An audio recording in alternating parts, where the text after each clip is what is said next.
What up, it's your boy Rawson 2K, Offbeat Network. Let's motherfucking go. I'm in the DMs today. It's going down in the DM. It's going down in the DM. Hey, hey, that song was hard. So, yeah, man. So I was sent a video about. So the title is "This is how artists who don't have money can still win big with music." I'm gonna play the clip, and I'm gonna give you guys my take. All right, let's get it. Artist consultant is a Would be nice to have some music. I mean, to have some sound in there. Let's see.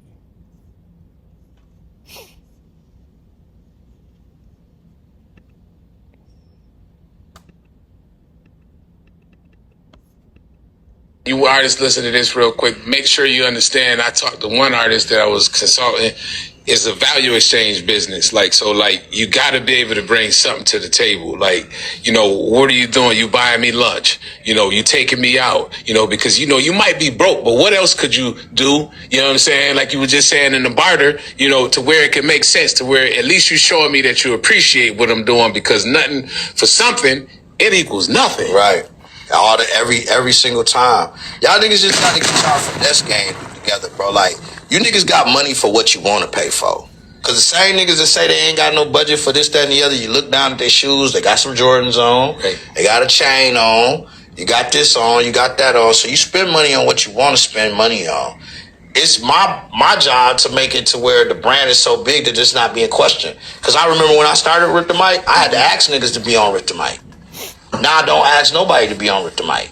Everybody asks me. That means I built the brand and built the value through the work that I did to make niggas say, this is something that I feel like it should be a price for. That's right. You understand what I'm saying? So I don't take no, I feel like the message of the day to the artist is the same value that you put in yourself, understand that it's not a give, it's a give and receive game. A give and take. You got to give to receive. You feel what I'm saying? And it's not always money. Money is the root of all this business. It's a music business. Yeah, back in the day when we used to go to the DJs in the club, man, you'll buy them a drink. You feel me? Hey, what you drinking tonight, man? Yo, whoa, you want something to eat, man? Go get them some wings. You know what I'm saying? And build a relationship with the DJ, man. Because the thing is, the DJ gonna get hungry in there. They need something to drink so they can hurry up and turn the club up. So if you that person, you ain't even spend a lot of money. So what we just trying to do is just show you guys to how to value people. Because when you make people feel special, they'll go in for you, but thinking. But why only in the music, and not to cut you off, but why only in the music industry is that happen? Because niggas do not go to Walmart and ask Walmart to give them shit for free. Right. So my initial thoughts is, I'm going to break this down piece by piece, but my initial thoughts is this is the arrogance that you will deal with. No disrespect to these men. But they like have a name in the industry. This is the arrogance that you will deal with as an artist, as any kind of entertainer. When you approach these people, this is why I just don't do it. When I was making music, when I was rapping, and I'm going to get to that, there is some free game on how to get your records, how to spin your record, how to kind of put yourself in the forefront. But I don't. Like, I work at Purple Shell. If I'm at Purple Shell and I'm doing a podcast and there has been big names that come through, I don't pander to them because I'm not sucking your dick. I'm not doing it because they're very arrogant. They do come with this level of what can you do for me? And they know that you don't have nothing. So they looking at you like, oh, it's the mentality. And I guess I can't blame them to a certain point, to a certain extent, because you get to this mentality where you're like, everybody wants something from me. Like, I got this big platform. Of course you want to get on my platform. Of course you don't want to pay shit. Of course you want to pay at a discount. And that's why I'm going to break this down piece by piece. But ultimately, man, you really got to get it out the mud. You got to put in enough work to where they notice you. And that's really the only way that the relationship going to make any kind of sense. Because like they said it's an exchange.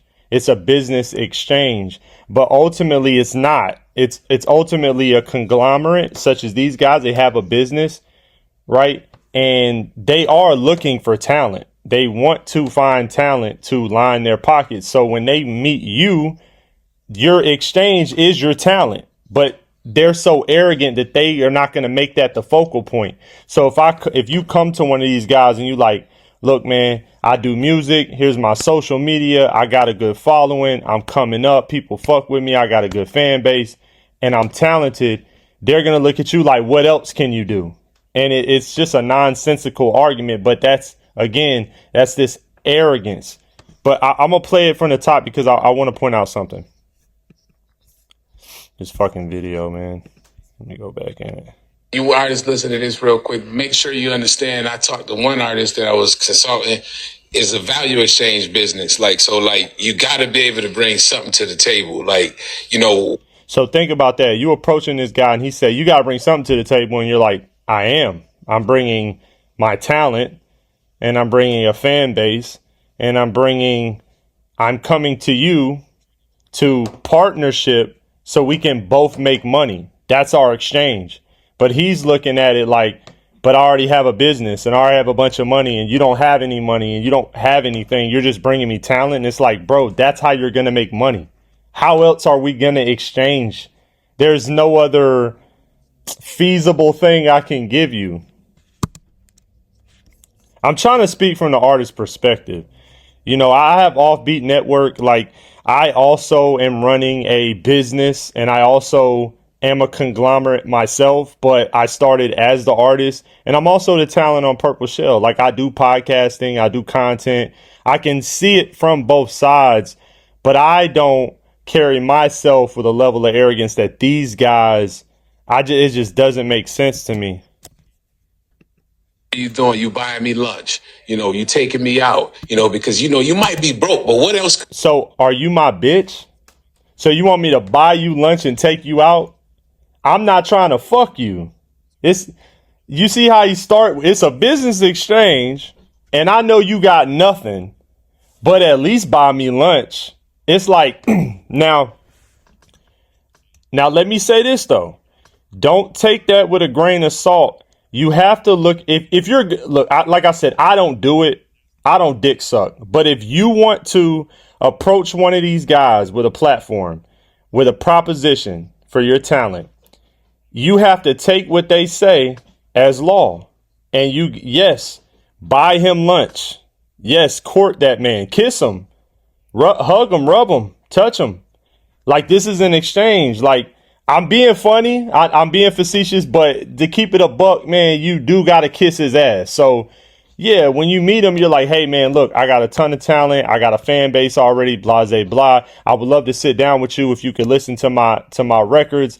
And, yo, matter of fact, I'll buy you lunch, man, when you free today. That is game. You got to take this as that free game. Do you know what I'm saying? Like you were just saying in the barter, to where it can make sense, to where at least you showing me that you appreciate what I'm doing, because nothing for something, it equals nothing. So he's saying he want a level of appreciation, right? Now, let me ask you this. If you were to meet any of these guys and you introduce a record and that record goes on to make $600,000 and he gets his cut, he make $250,000 off that record. How much more can I appreciate you than to enter into a contract on this record off the strength that you are going to do what you need to do?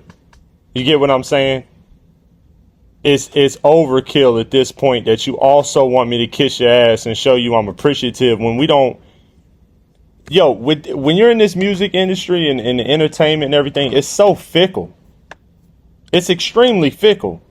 So when I'm introducing a record, I don't know if this record is going to go. He doesn't know if this record is going to go. But that's how this business works. You take a chance, you invest some money into a record. Do you want to invest in this record or not? No? Cool. But you see, they add the extra layers of massage because they know that the last 50 artists that approached them, records didn't go. And there was a time where you're paying for other people's mistakes, because there was a time when they did invest into a record and it did not go. There's been plenty of times they've invested money and it did not go, or the artist did not do what they said they would do, Or a lot of times they get into a situation where they did invest money, the artist blew, and the artist did nothing for them after they blew. So then the appreciation was never there. So that's why they're adding these extra layers, but they're not understanding that this is not the way to go, bro. You want to invest or not? You just need to get better at vetting your artists rather than asking them to suck your dick. Respectfully. Every single time. Y'all niggas just gotta get y'all finesse game together, bro. Like, you niggas got money for what you want to pay for. Now look, they count in your pockets. The most disrespectful thing a man can do to another man is very demasculating, is to count another man's pockets. Now, do I understand where he's coming from? If you coming up with the chains and the jewelry and you got all these fancy clothes, you pulling up in a Tesla, you know, and I'm looking like, okay, cool. Well, you know, the fee for the interview is $250, or to get on to do this hanging mic is $400. And you like, I get where you're coming from, but also it's just disrespectful to count a man's pockets. This shit is like triggering for me, because I just remember being that artist that would, like, when I was younger. Man, I remember I rapped for Jermaine Dupri in a fucking at the parking lot at the Regal, at the AMC, when I was working at AMC off Barrett Commons. I was working at AMC off Cobb Parkway. It's called Cobb Parkway Point or whatever. I've had over 30 jobs, man. This shit get lost in translation, but he came up there to watch a movie. It was like fucking dead winter. It was like 30 degrees outside. I followed him outside on some obsession shit. And I was like, yo, JD. And he was like, what's up? I was like, yo, can I rap for you? He was like, nah, man, just here's the website. Just send your song. You know what I mean? That's what I'm saying. He didn't know me from a can of paint. And look, is that not some form of appreciation? I didn't bother you at your movie. I stayed out his way. I called him outside. I wasn't invasive. I asked him, could I rap for him? And it was 30 degrees outside. And I'm in my work uniform. Like, I'm risking my job. You get what I'm saying? So it could also depend on their mood. That's why you don't kiss ass. Niggas that say they ain't got no budget for this, that, and the other, you look down at their shoes, they got some Jordans on, they got a chain on, you got this on, you got that on. So you spend money on what you want to spend money on. It's my job to make it to where the brand is so big that it's not being questioned. Because I remember when I started Rick the Mic, I had to ask niggas to be on Rick the Mic. Now I don't ask nobody to be on Rick the Mic. Everybody asks me. Now, I want you to keep this in mind, too, when you're approaching these guys. You have to understand that a lot of these guys were shitted on throughout their journey.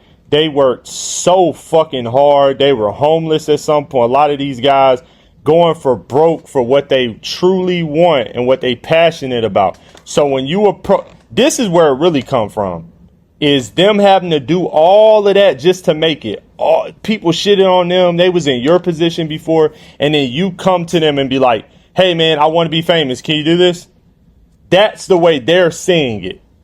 And that I can side with them. I admit that. But at the same time, just because you went through, it's like, if that principle really stood, right? If that's the way you should handle things in life, then in that case, you should make your kids suffer. So in that case, I shouldn't be working so hard to have this house for my kids. I should let them grow up the way I grew up, because why do they deserve it? It's just again, nonsensical, you know, but you got to understand these dudes is caught up in emotions about how they came up. They got their own trials and tribulation. They got their own disdain for the industry. They come with a level of arrogance. Again, that's like the buzzword. I've said it 15 times. It's really what the root of all this is. I built the brand and built the value through the work that I did to make niggas say, this is something that I feel like it should be a price for. That's right. You understand what I'm saying? So I don't take no, I feel like the message of today to the artist is the same value that you put in yourself. Understand that it's not a give, it's a give and receive game. A give and take. You got to give to receive. You feel what I'm saying? And it's not always money. Money is the root of all this business. It's a music business. Yeah, back in the day when we used to go to the DJs in the club, man, you know, you'll buy them a drink, you feel me? Hey, what you drinking tonight, man? Yo, whoa, you want something to eat, man? Go get them some wings, you know what I'm saying? And build a relationship with the DJ, man, you know, because the thing is, the DJ gonna get hungry in there, you know. They need something to drink so they can hurry up and turn the club up. So if anything, take it as free game. You know, take it as free game. If you want to approach these guys, yes, come with some kind of incentive. Come with some weed. Hey, bro, I got a half on me right now, man. No charge. You like to smoke? Hey, go to the DJ, man. Hey, you good, man? You hungry? You need something to drink? Look, I'm gonna be honest with you, man. I just want to spin this record, man. I really think it'll go. And you know, here's what I'm offering. But yeah, if you want to do that, do it. Ultimately, but you know, in any major mega superstar, man, they usually they build themselves up so much that people chasing them instead of you chasing, because you probably always gonna chase if you come from that perspective. But yeah, man, it's Ross 2K Offbeat Network. I'll see you guys next week. You already know, man. Monday is Red Pill Topics. Wednesdays are for XXL Freshman Freestyle Rating, and Fridays for Hip Hop Topics. I have been consistent with that. So yeah, man, you guys look out for just upcoming content, and I'll fuck with you guys next week, man.